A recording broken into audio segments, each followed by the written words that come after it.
Hello everyone, my name is Andrew Smith. I'm from Portland, Oregon. And I'm Nicole Trissell. I'm from San Francisco, California. And we're here recapping the material that we presented in our switching and conversational dance workshop in San Francisco in September 2013. Yep. The first class we did started with talking about switch dancing. We kind of broke down our expectations on gender norms, and we talked about our framework of switch dancing, which was the idea that whoever's leading is just the person who gets to the next move first. So it doesn't have to do with tone.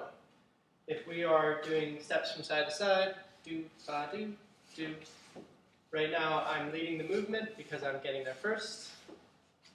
And now Nicole is leading the movement because Nicole is getting there first. Next piece that we talked about was etiquette. How do you actually incorporate this into your dance, especially if you weren't at the workshop? So the first thing was we talked about how to ask for a dance. A nice norm to follow would be to say, would you like to dance? I would love to dance. Would you like to lead or follow? Let's try switch. Great. You could also approach a person and say, hi, would you like to dance, or would you like to lead me, or would you like to follow me, depending on what position you want to be fulfilling. Yep. We also talked a little bit about the etiquette of taking the lead versus giving the lead away. Both totally valid, but we tend to err on the side of taking the lead when you're really inspired by something in music. Next, we moved on to exactly how do you accomplish a switch. The biggest piece to focus on is your core engagement. Making sure that you're really grounding into the floor and moving with a lot of intention.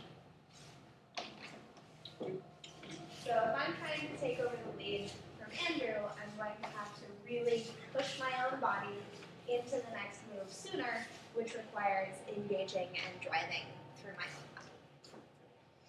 From the other side, if you're the one currently leading, one of the things you can do to make sure your partner has space is to stay relaxed through the rest of your body.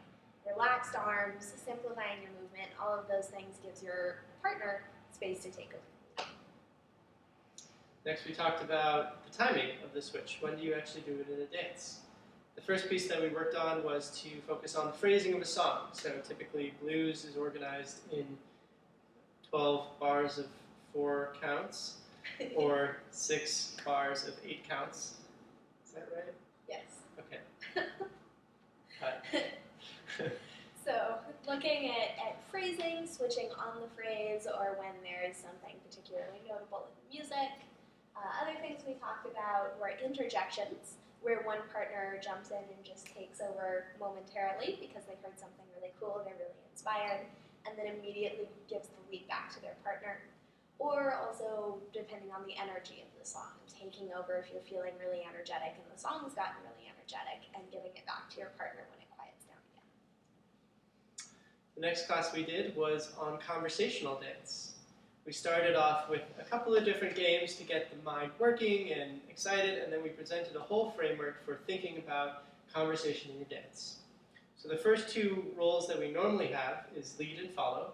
The lead is the role where they are affecting the other person's core. So at this moment, I'm the lead. I'm affecting my follow's core, Nicole's core, and moving her from side to side. As the follow, I am allowing my core to be effective.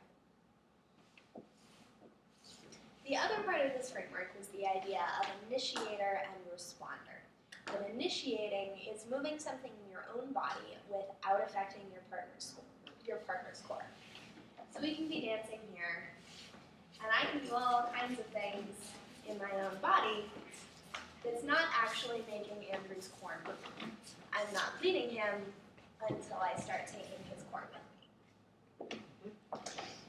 Just to give credit where it's due, the words responding and initiating came out of Rebecca Brightly, who has a very nice blog that you should go check out as well.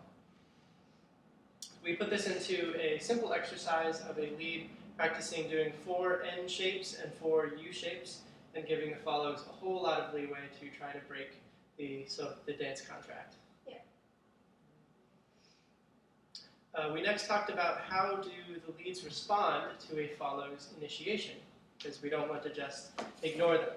The big piece, there are two big pieces. The first one is that you can allow your frame to be broken. So let's say I'm going from side to side, and Nicole starts moving outside of that. I can allow my frame to break here to accommodate that space. Another way to allow and respond to your follow is to create shaping through your body. So shaping is where the rib cage rotates on top of the core. So the core is still not being affected, but right now I'm maintaining my frame and staying connected to my partner.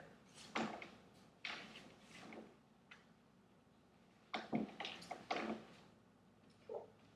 The next thing we talked about were all the myriads of different ways that follows can change things in their dance that count as initiating a new idea. We can play with level changes, rhythms, isolations, speed, direction, all kinds of things. Anything we can do in our own body, again, without affecting our lead, fair game for playing within a conversational dance. All of this creates a whole lot of openness in a dance, and it's a little bit intimidating to think about how do we still maintain a good dance while we're both leading or while we're both initiating and responding. We'd like to posit that it's much like a conversation, that both people can contribute to the conversation at the same time. You generally try to not talk over each other, and you do try to maintain the same topic or be related to it in your response. All of those yes and games that we started with at the beginning here.